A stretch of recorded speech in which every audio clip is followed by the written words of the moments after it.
Vous avez un problème avec une administration, sans aucun doute, chaque vendredi soir sur TF1 peut vous aider. Problème donc lié à l'administration, 0826 107 109, c'est le numéro. L'adresse, bien sûr, qui s'inscrit sur votre téléviseur. Et bien sûr, le net, tf1.fr, rubrique sans aucun doute. Voilà une sombre histoire de mur détruit par une tempête, mais qui s'est écroulé sur un cimetière. Essayons d'en savoir plus. Accueillons sur ce plateau Valérie et Gilbert. Valérie et Gilbert ont vu les tombes de leurs proches détruites lors de la tempête de 1999. Personne ne veut les indemniser. Valérie, Gilbert, bonsoir, soyez les bienvenus. Alors c'est vrai que c'est une histoire qui se passe dans un cimetière, donc c'est toujours un petit peu délicat d'en parler. Vous avez dans ce petit cimetière, vous Valérie, votre mère, votre oncle et votre grand-père qui sont enterrés. Vous avez vous Gilbert, je crois, vos beaux-parents qui sont enterrés là-bas. Et qu'est-ce qui se passe en fait dans ce cimetière? Il jouxte une entreprise de cimenterie, je crois, une cimenterie. Un mur sépare le cimetière et la cimenterie. Tempête de 99, le mur s'écroule et j'allais dire tombe sur les tombes, mais c'est le cas, et va les détruire. Il va en détruire combien? 26. 26 tombes, mais complètement détruites. Hein. Oh ben, Ouais. Oui. Déjà, le spectacle ne devait pas être très sympathique à voir après. Quoi. Une tombe détruite, c'est... le surlendemain, C'est assez impressionnant. Les tombes étaient vraiment cassées en deux, Oui, le on, marbre. on a découvert toute la rangée, en fait, sous les gravats du mur, les agglos, les parpaings, voilà. Et après, on a eu l'autre surprise quand ils ont tout retiré, quoi. Voilà. C'est-à-dire? Il n'y a plus rien, hein. Tous les marbres sont entièrement détruits. Il faut tout refaire, quoi qu'il arrive. Bien sûr. Alors, aujourd'hui, on pourrait se dire, cette histoire est simple, il y a forcément une assurance qui va jouer, soit la mairie, soit la cimenterie. Et là, on rentre dans un espèce de nœud juridique, on n'arrive pas à savoir à qui est le mur, Oui. on ne sait pas s'il est à la cimenterie ou à la commune, et au bout du compte, pour prendre un raccourci, personne ne veut payer la réparation de cette œuvre. Regardons, et nous allons les commenter ensemble sur les écrans qui sont face à vous, quelques images qui ont été faites au cimetière. Voilà, donc on comprend mieux maintenant effectivement l'étendue des dégâts. Donc ça, c'est le résultat, une fois que le mur s'est écroulé. Voilà. Et on comprend bien que ça a fait d'énormes dégâts. Donc les tombes sont dessous. Oui, tout à fait. en dessous du mur, oui. C'était à l'époque, c'est un document amateur, bien sûr. Quel est le dialogue que vous avez avec le maire de la commune ? On n'a plus de dialogue parce que monsieur le maire se retranche derrière un courrier que lui a fait le ministère de l'Intérieur de l'époque, qui dit que les biens non assurés ne peuvent pas être pris en charge par l'État.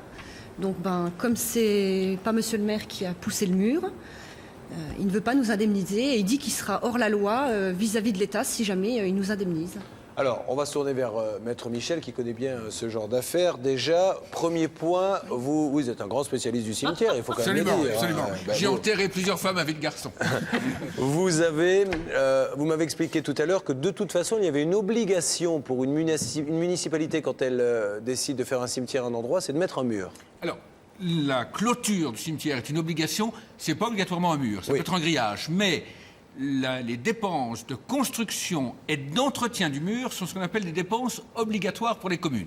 Donc, premièrement, le mur devait être en bon état. Nous avons un rapport d'expertise sous les yeux, nous en parlerons à nos interlocuteurs où effectivement l'expert parle d'un manque d'entretien du mur, ça c'est une première chose. Deuxième chose, comment, Maître Michel, peut-on ne pas savoir à qui appartient un mur dans une commune ? Alors, c'est assez étonnant. Il y a d'abord les règles du Code civil, il y a une présomption de mitoyenneté lorsque c'est à cheval sur les deux propriétés. Si c'est sur une seule propriété, il y a une présomption de non-mitoyenneté.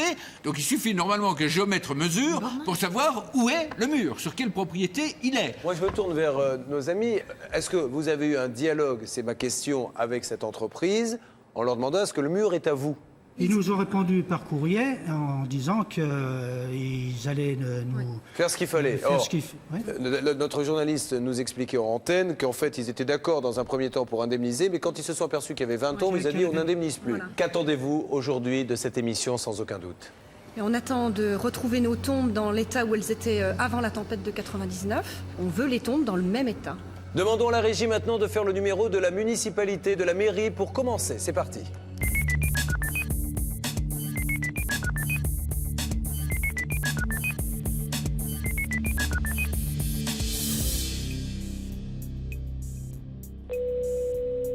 mairie, bonjour. Bonjour madame, Julien Courbet, sans aucun doute, j'ai un rendez-vous téléphonique avec monsieur le maire. Oui, vous patientez un instant. Merci.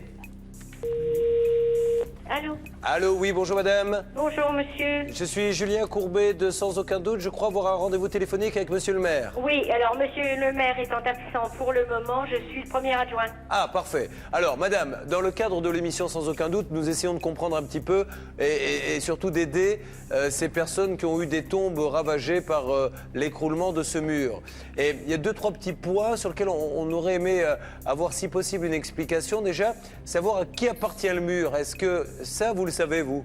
On attend une décision du juge par rapport à la propriété du mur. On n'arrive pas à savoir qui a demandé à ce que ce mur soit construit. C'est impossible à retrouver, ça.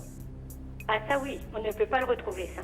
Alors, il y a un deuxième point, c'est nous avons, j'ai à mes côtés Maître Michel qui me dit, mais vous allez me le confirmer, que par contre la municipalité se doit d'entretenir et d'édifier en tout cas une barrière sous forme de haie, de grillage ou de mur autour d'un cimetière. Ça, c'est une obligation, on est d'accord ?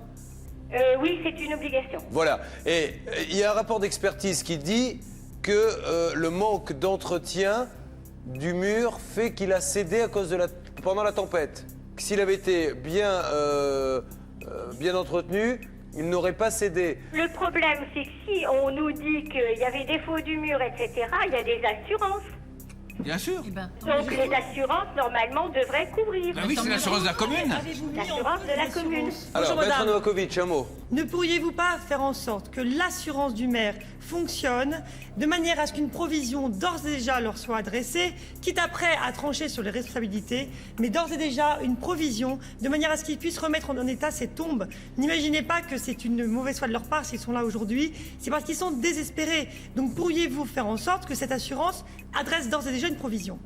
Bon, l'assureur avait été contacté, bien évidemment, Oui. et l'assureur confirmait le caractère imprévisible et irrésistible de la tempête, donc c'était un cas de force majeure. Oui, mais madame, mais là- il y a un rapport d'expertise qui est arrivé hier que je vais vous faxer Tout à fait. dans quelques instants. À partir de là, ça doit servir à votre assurance pour commencer une indemnisation. Car il n'y a plus de cas de force majeure à ce moment-là. Il n'y a pas de force irrésistible, il y a bien un cas dû à une faute. Il y a une faute puisque le mur n'était pas entretenu. Envoyez-nous l'expertise. Voilà, On mais ne je l'a vous la pas. faxe Donc, tout de suite, tant madame. qu'on ne l'a pas, on ne peut rien faire. Merci madame. Merci. Au revoir. Au revoir. Merci madame. Vous avez entendu comme moi que cette personne a décidé de s'occuper du dossier et va téléphoner à son assurance. Nous faxons tout de suite. Ça ne nous empêche pas d'avoir le point de vue de l'entreprise qui n'est pas non plus... Surtout que c'est son côté du mur, d'après Ouais. l'expert, qui était le plus mal entretenu. Nous essayons de les avoir. La régie fait maintenant le numéro.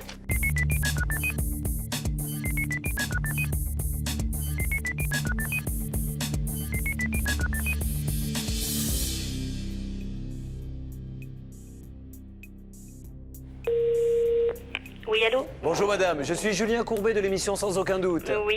Ça ne vous dérange pas? Non, je vous en prie. Merci beaucoup. Voilà, on essaie de comprendre un petit peu ce qui s'est passé, comment on peut aider ces familles qui sont un petit peu traumatisées de voir des tombes ouvertes. Certaines, on voit même le cercueil. Donc, quelle est un petit peu la position de votre entreprise dans cette histoire? Disons qu'à l'époque, alors nous avons fait de nombreuses recherches parce que nous souhaitions que les choses aillent vite à l'époque et nous voulions éviter justement qu'il y ait une procédure et tout le temps qui a pu être malheureusement perdu depuis, pour savoir exactement où étaient les limites de propriété, à savoir le problème de mitoyenneté ou pas de ce mur, pour savoir si on prenait en charge une partie ou la totalité ou pas du tout, si éventuellement ça avait été la commune uniquement propriétaire du dit mur.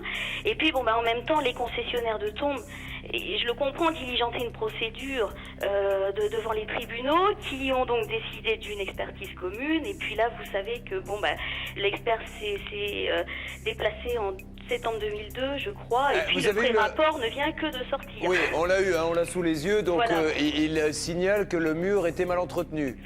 D'autres tapants de votre côté? Ce que nous souhaitons faire, bon, alors c'est déjà en premier lieu aussi présenter quand même toutes nos excuses aux personnes concernées, parce que c'est vrai que bon, cette tempête a été dramatique et puis bon, les a touchés à ce niveau-là.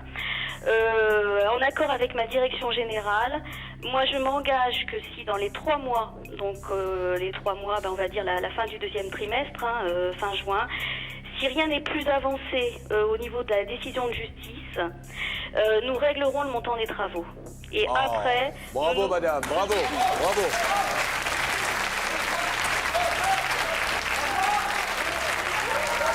Là madame, je vous tire mon chapeau pour votre professionnalisme et l'une des dames qui est à mes côtés et qui a de la famille enterrée et qui est une des tombes... a des larmes d'émotion et de joie, et j'aimerais qu'elle vous parle, parce que des gestes comme ça méritent, en tout cas, cette dame prend ses responsabilités, madame. Vous pouvez lui parler. Au nom de tout le monde, je la remercie. Je t'en prie, madame. J'aurais aimé que ça aille plus vite, mais bon, ça c'est les procédures, c'est normal. Voilà. Je la remercie d'avoir présenté ses excuses, chose que l'autre partie n'a toujours pas fait au bout de 4 ans. Ouais. Voilà.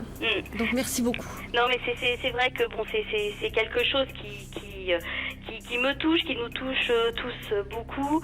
Nous verrons avec la commune pour récupérer les fonds que nous aurons en fait avancés. Si nous sommes totalement responsables, de toute façon ça restera tel que c'est. Mais on veut plus vous laisser comme ça. Donc nous allons régler le montant des travaux et je m'engage à faire vraiment tout ce qu'il est possible et qu'il soit mis en œuvre, tout ce qu'il est possible pour que la prochaine Toussaint 2004, vous ayez au moins des tombes qui soient présentables. J'espère que la mairie qui va regarder cette émission en prendra de la graine, et c'est une belle leçon que vous donnez en tout cas à la mairie. Donc la balle est dans leur camp. C'est une leçon citoyenne. Et en plus, on aurait pu plus penser que c'était à la mairie de faire ce geste qu'à vous. Vous les devancez, la balle est dans leur camp pour faire l'autre moitié du chemin. Écoutez, j'espère. Mais en tout cas, vous pouvez compter sur nous. Vous êtes gentil, madame. Bravo.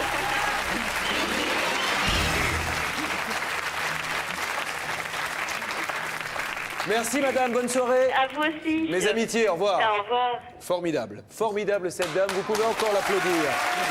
Nous sommes les premiers à reconnaître, vous ne pouvez pas savoir le plaisir que l'on a à reconnaître que l'on a de vrais interlocuteurs, des gens qui prennent leurs responsabilités. On n'aime pas taper sur les gens, on le fait quand il y a de la mauvaise foi. Mais quand là, on devance les procédures, on se dit... Il ne faut pas que ces gens-là aillent jusqu'au procès parce qu'on a une responsabilité, alors on assume. Ça, c'est des pros. Bravo. Écoutez, je suis ravi pour vous. Merci. Mais vous pourrez vraiment leur envoyer un petit mot de remerciement parce tout que à fait. ce qu'ils font là, c'est exceptionnel, croyez-moi. Oui, je le sais. Oui. Voilà, Merci je suis encore. vraiment ravi pour vous et puis vous préviendrez donc les autres personnes qui... Je vais le faire rapidement là. Bon retour à tous les deux. Merci à vous. Merci.